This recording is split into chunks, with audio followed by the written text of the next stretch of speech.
तो आज का जो टॉपिक है दैट इज डार्क रिएक्शन। ठीक है, अब ये डार्क रिएक्शन के रूल्स एंड रेगुलेशन पहले मैं आपको बता दूं। डार्क रिएक्शन जो आज अपन पढ़ रहे हैं ये एक ही पीरियड में कंप्लीट नहीं होगा, इसको 2 पीरियड लगते हैं, तो 2 पीरियड में हम इसको कंप्लीट करेंगे। तो सबसे पहले डार्क रिएक्शन कहां क्या कंसेप्ट ले लेते पहले। तो कुछ रूल्स जो हमको डार्क रिएक्शन में पढ़ने के लिए चाहिए।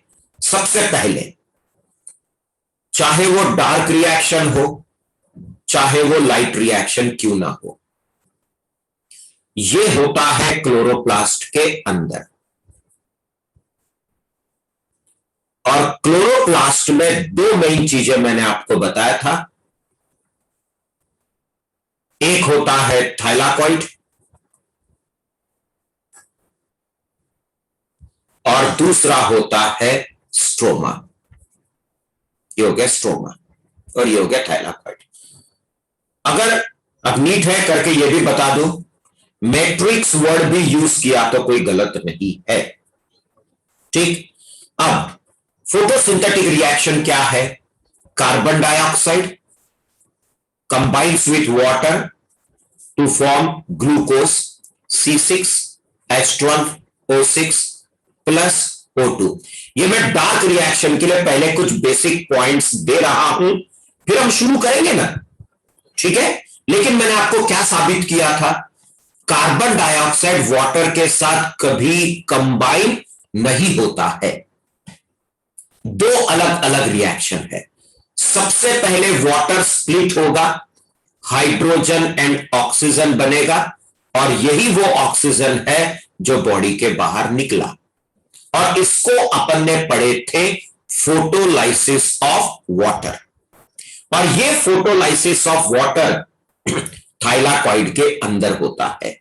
मतलब झाड़ के अंदर जो वाटर गया वो थाइलाकॉइड में गया, थाइलाकॉइड में वाटर स्प्लिट होगा, हाइड्रोजन बनेगा और ऑक्सीजन बनके बॉडी के बाहर निकल चुका है। अब ये कितना ऑक्सीजन निकलेगा, कितना रहेगा, ये सब हम लास्ट में कैलकुलेट करेंगे।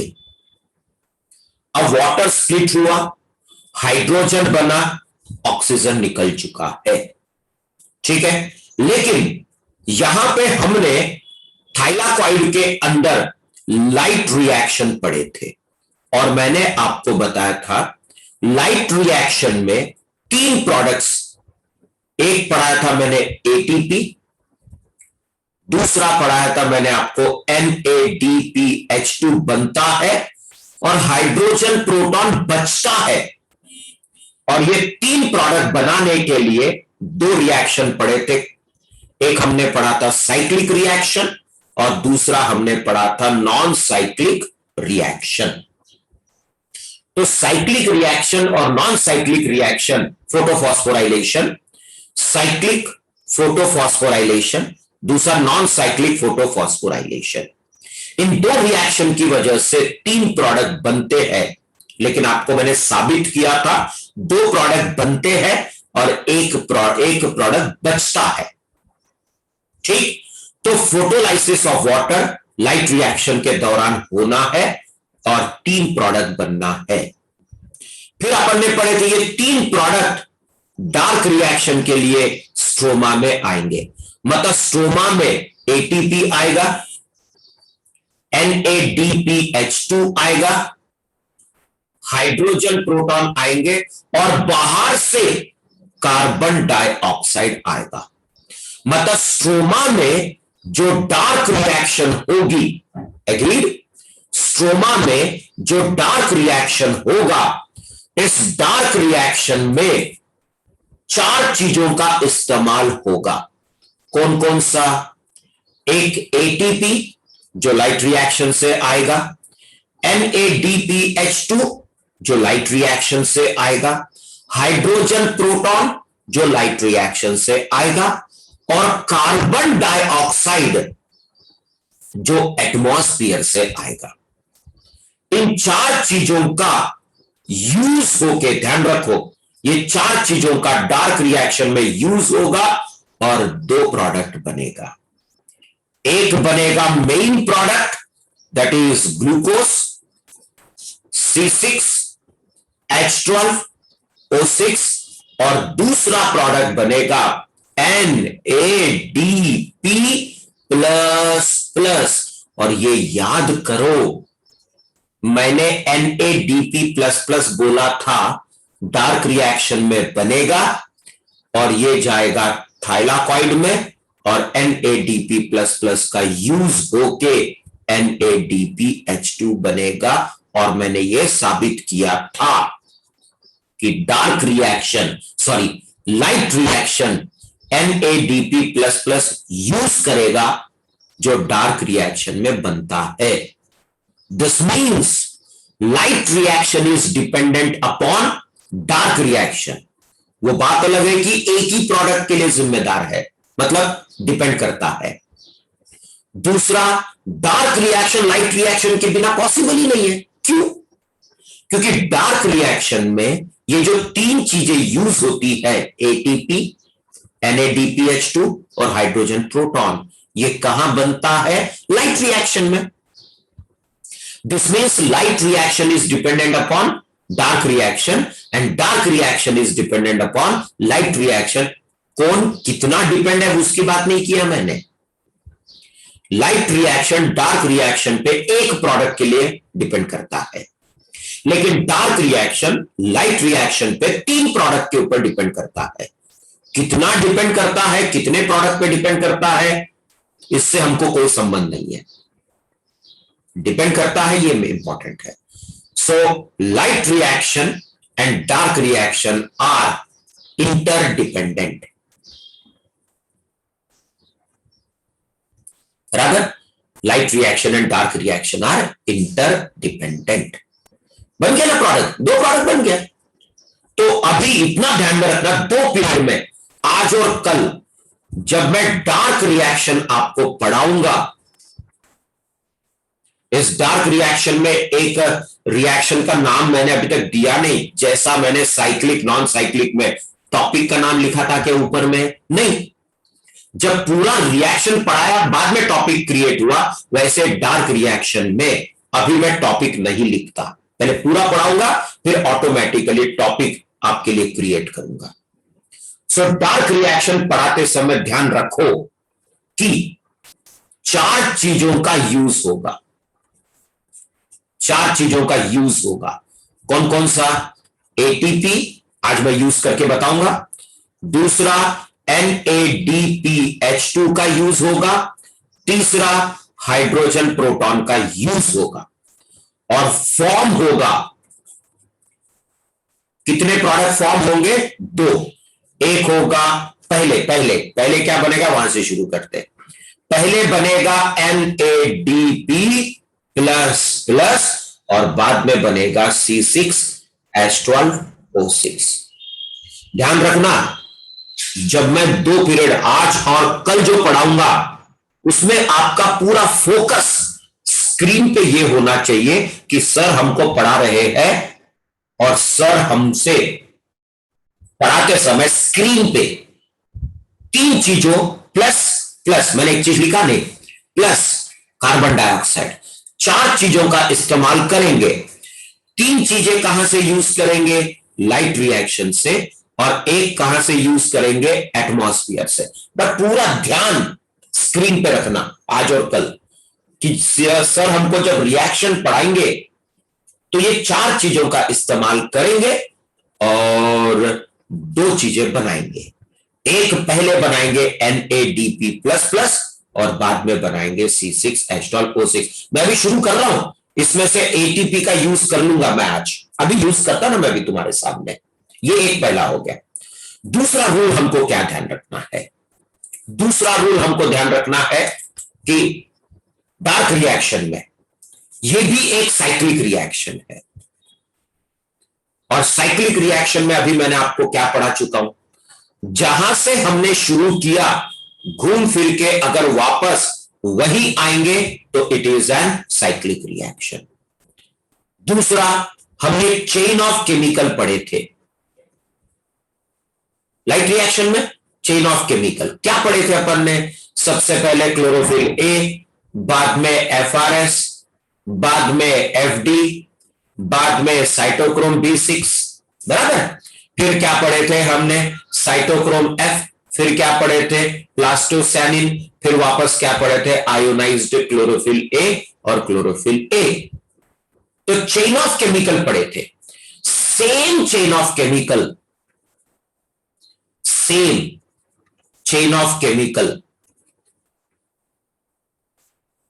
डार्क रिएक्शन में रहेगा, बट नेम ऑफ केमिकल, ठीक है। सो नेम ऑफ केमिकल क्या रहेगा, बस यही पढ़ना है। मतलब यहां पे भी मैं आप लोगों को एक चेन ऑफ केमिकल पढ़ाऊंगा, लेकिन उस चेन में कौन कौन सी केमिकल आएगी ये हम देखेंगे। मतलब आज और कल आपसे पूरा ध्यान रखना कि सर हमको चेन ऑफ केमिकल पढ़ाएंगे और उस चेन ऑफ केमिकल में केमिकल के नाम हमको याद करना है, जैसे एफआरएस एफडी याद किए थे, लेकिन इन 4 चीजों का इस्तेमाल करेंगे और 2 चीजें बनाएंगे। बस चेन ऑफ केमिकल याद रखना है। बट सबसे इंपॉर्टेंट, यहां पे कहीं पे भी लाइट स्ट्राइक नहीं करेगा। क्यों? यहां पे लाइट स्ट्राइक किया था ना बेटा, लेकिन यहां पे लाइट स्ट्राइक नहीं करेगा क्योंकि ये डार्क रिएक्शन है। यहां पे लाइट स्ट्राइक किया था करके ये बना था लाइट रिएक्शन। समझ गए बेटा? I think yes. तो सिर्फ इतना ध्यान में रखो कि हम 4 चीजों का इस्तेमाल करेंगे, 2 चीजें बनाएंगे, साइक्लिक रिएक्शन रहेगा, चेन ऑफ केमिकल रहेंगे, और पूरा ध्यान बस वही रखना। और तीसरा टाइप ऑफ रिएक्शन बेटा, इसको मत भूलना, टाइप ऑफ रिएक्शन। उसमें मैंने आपको बताया था डीई का मतलब रिमूवल, ये एक याद रखो। आरई री का मतलब अगेन, और आइसोमराइजेशन वगैरह पढ़ाया था मैंने। उसमें आपको याद है फॉस्फोराइलेशन, अगर फॉस्फेट ऐड हुआ तो फॉस्फोराइलेशन, फॉस्फेट अगर निकला तो डीफॉस्फोराइलेशन। सही बात है बेटा? फिर उसके बाद में हमने क्या पढ़े थे? और फॉस्फेट अगर ऐड हुआ तो फॉस्फोराइलेशन, फॉस्फेट अगर निकला तो डीफॉस्फोराइलेशन पढ़े थे हमने। मानते हो बेटा? गुड। फिर उसका कार्बन डाइऑक्साइड ऐड हुआ, कार्बोक्सिलेशन, कार्बन डाइऑक्साइड निकला, डीकार्बोक्सिलेशन, हाइड्रोजन ऐड हुआ, हाइड्रोजिनेशन, हाइड्रोजन निकला, डिहाइड्रोजिनेशन। क्लियर बेटा? तो ऐसे ही आपको याद करते चलना है। क्लियर? पक्का बेटा? चलो, तो आज हम थोड़ी सी शुरुआत कर लेते हैं रिएक्शन की। ओके, तो रिएक्शन को शुरू करते हैं अभी हम। चलो, तो डार्क रिएक्शन में क्या क्या रूल बताया था, अभी याद हो गया आपको? डार्क रिएक्शन में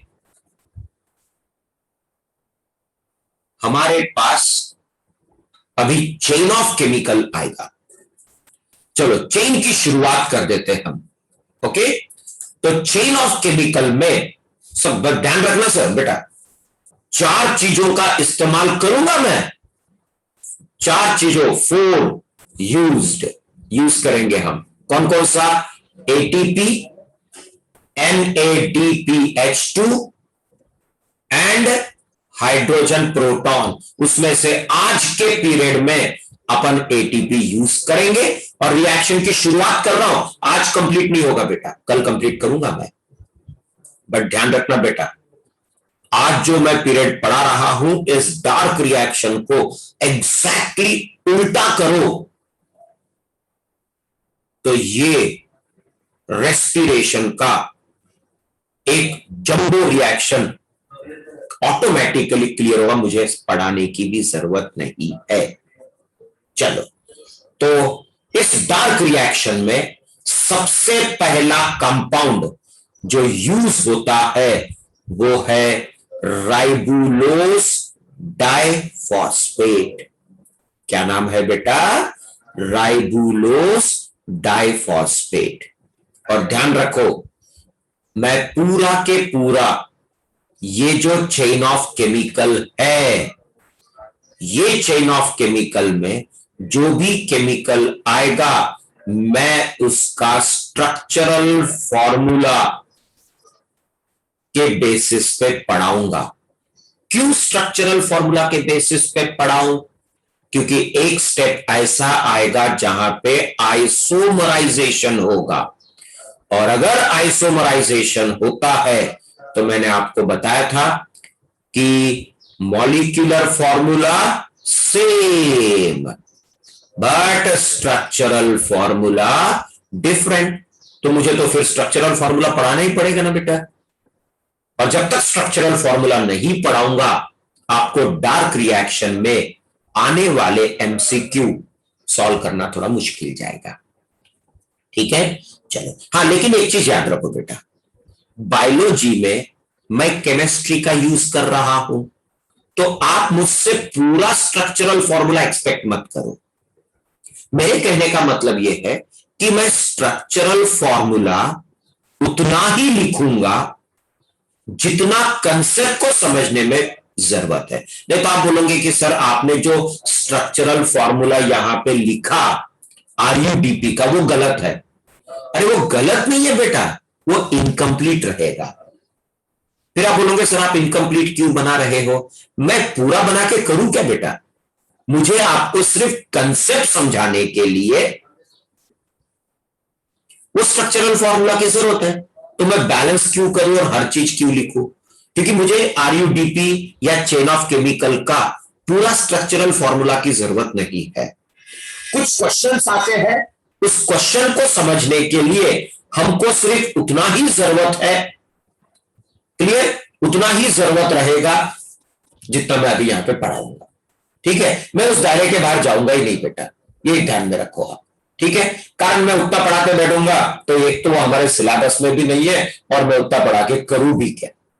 ठीक है, तो इस वजह से अपन स्ट्रक्चरल फॉर्मूला उतना ही यूज करेंगे जितना अपने को अभी चाहिए। चलो एक रिएक्शन आगे बढ़ाता हूं। सबसे पहले आरयूडीपी। सो आरयूडीपी में कार्बन स्ट्रक्चरल फॉर्मूला आउटलाइन बना रहा हूं बेटा से, C1 C2 C3 C4 C5। ठीक, अब इसमें फॉस्फेट आरयूडीपी है, फॉस्फेट जो है ये फर्स्ट कार्बन एटम पे है और फिफ्थ कार्बन एटम पे है। ठीक है, सो कार्बन कहां पे है? फर्स्ट एंड कहां पे है? फिफ्थ पे है। Don't say first and last. क्यों मत बोलो लास्ट? क्योंकि हमको यहां पे कार्बन के नंबर के अनुसार चलना है। कुछ क्वेश्चंस आएंगे, ये आगे आगे आपको समझेगा। अब देखो, मुझे सिर्फ फॉस्फेट की पोजीशन इसलिए बतानी है क्योंकि आगे कुछ टॉपिक्स में, आगे कुछ रिएक्शन में मुझे सिर्फ फॉस्फेट को ही लेके चलना है बेटा। आगे मुझे कोई जरूरत नहीं है बाकी कंपाउंड का, तो इस वजह से अपन ने उसको लिया है। ठीक है बेटा, चलो। तो आरयूडीपी मतलब राइबोलोस डाइफॉस्फेट। केमिस्ट्री की भाषा में the same can be written as Ru1, यहां लिख देता हूं बेटा, Ru15 फॉस्फेट। ध्यान रखो, क्लियर?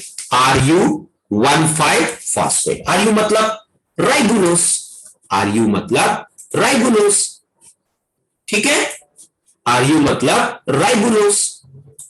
ओके, तो ये ऑथेंटिक है कि ये ऑथेंटिक है? सेकेंड वन ज्यादा ऑथेंटिक है। क्यों? क्योंकि आरयूडीपी में एक चीज साबित होती है कि राइबोलोस में, राइबोलोस एक कंपाउंड है, 5 कार्बन एटम कंपाउंड है, जिसमें 2 फॉस्फेट है ये साबित जरूर हो रहा है, लेकिन ये थोड़ी साबित हो रहा है कि फॉस्फेट कौन कौन से कार्बन को अटैच है। सेकंड वाले नाम को देखो, राइबोलोस 1,5 फॉस्फेट, इसमें दोनों चीज साबित हो रही है। इसमें यह साबित हो रहा है कि राइबोलोस में 2 फॉस्फेट है, यह तो साबित हो रहा है, प्लस फॉस्फेट की पोजीशन भी साबित हो रही है। इसका मतलब second one is more authentic than this one. But आपके किताब में RUDP लिखा है, बट ध्यान रखो RUDP के जगह अगर Ru15 फॉस्फेट है तो गलत नहीं है। अब ये मीट है करके मुझे थोड़ा ज्यादा बताना पड़ता है, ठीक। चलो अब आज हम ATP और कार्बन डाइऑक्साइड, 2 चीजों, पहले आज हम कार्बन डाइऑक्साइड को यूज करते हैं। चलो RUDP में कार्बन डाइऑक्साइड ऐड हुआ। 4 चीजों का इस्तेमाल करना है बेटा, उसमें से एक चीज यूज कर लिया मैंने। तो RUDP में कार्बन डाइऑक्साइड ऐड हुआ। अब ये मत बताओ कार्बन डाइऑक्साइड कहां से आएगा, कई बार पढ़ा चुका हूं, कार्बन डाइऑक्साइड एटमॉस्फेयर में भरपूर है, लीफ के द्वारा, स्टोमेटो के द्वारा अंदर आ जाएगा। तो जैसी कार्बन डाइऑक्साइड ऐड होगा तो रिएक्शन का नाम कार्बोक्सिलेशन। रिएक्शन याद कर लो बेटा, पूरे 2 चैप्टर में चाहिए हमको। Addition of carbon dioxide is called as carboxylation. चलो इसको अलग कलर में ले लेते हैं ताकि हम थोड़ा सा, हाँ, कार्बन डाइऑक्साइड हो गया। तो कार्बन इसमें ऐड हुआ, जैसे ही कार्बन ऐड होगा, चलो बताते हैं अभी अपन। ये हो गया C1, C2, C3, C4, ये हो गया C5। ये क्यों लंबा बनाया बताता हूं मैं। अभी भी ये ध्यान रखो, phosphate is attached to first carbon atom and phosphate is attached to 5th carbon atom. मानते हो? So phosphate is attached to first carbon atom and phosphate is attached to 5th carbon atom। क्यों? Last क्यों नहीं, ये मैं इसलिए आपको थोड़ा सा बताता हूं, ठीक। अब एक्चुअली ये जो कार्बन है, ये एक्चुअली C4 और C5 के बीच में आके ऐड होता है। कहां पे ऐड होता है बेटा? C4 और C5 के बीच में। मतलब ये कार्बन डाइऑक्साइड का कार्बन कहां आके अटैच हुआ? 4th एंड 5th के बीच में। इसीलिए देखो अभी सीक्वेंस क्या होगा, 1 2 3 4, ये बन जाएगा 5 और ये बन जाएगा 6। अभी आप क्या बोलोगे? Carbon, okay, is attached to, sorry carbon लिखा, सॉरी बेटा, phosphate is attached to first carbon atom and 6th carbon atom। ये हो गया फिजिकली। इसको बोलते फिजिकली। देखने में, स्क्रीन में आपको क्या लग रहा है? स्क्रीन में कैसे दिख रहा है आपको? फॉस्फेट फर्स्ट कार्बन को और फॉस्फेट 6th कार्बन को आपको स्क्रीन में दिख रहा है। लेकिन आप कुछ सोचो बेटा, केमिस्ट्री की भाषा में जो कार्बन इंसर्ट हुआ वो 4th और 5th के बीच में। लेकिन ये जो फॉस्फेट है, इसने अपना पोजीशन चेंज किया क्या? नहीं, ये अभी भी उसी कार्बन एटम को जकड़ के है, उसी कार्बन एटम को जकड़ के है जिस कार्बन एटम को वो प्रीवियसली अटैच था।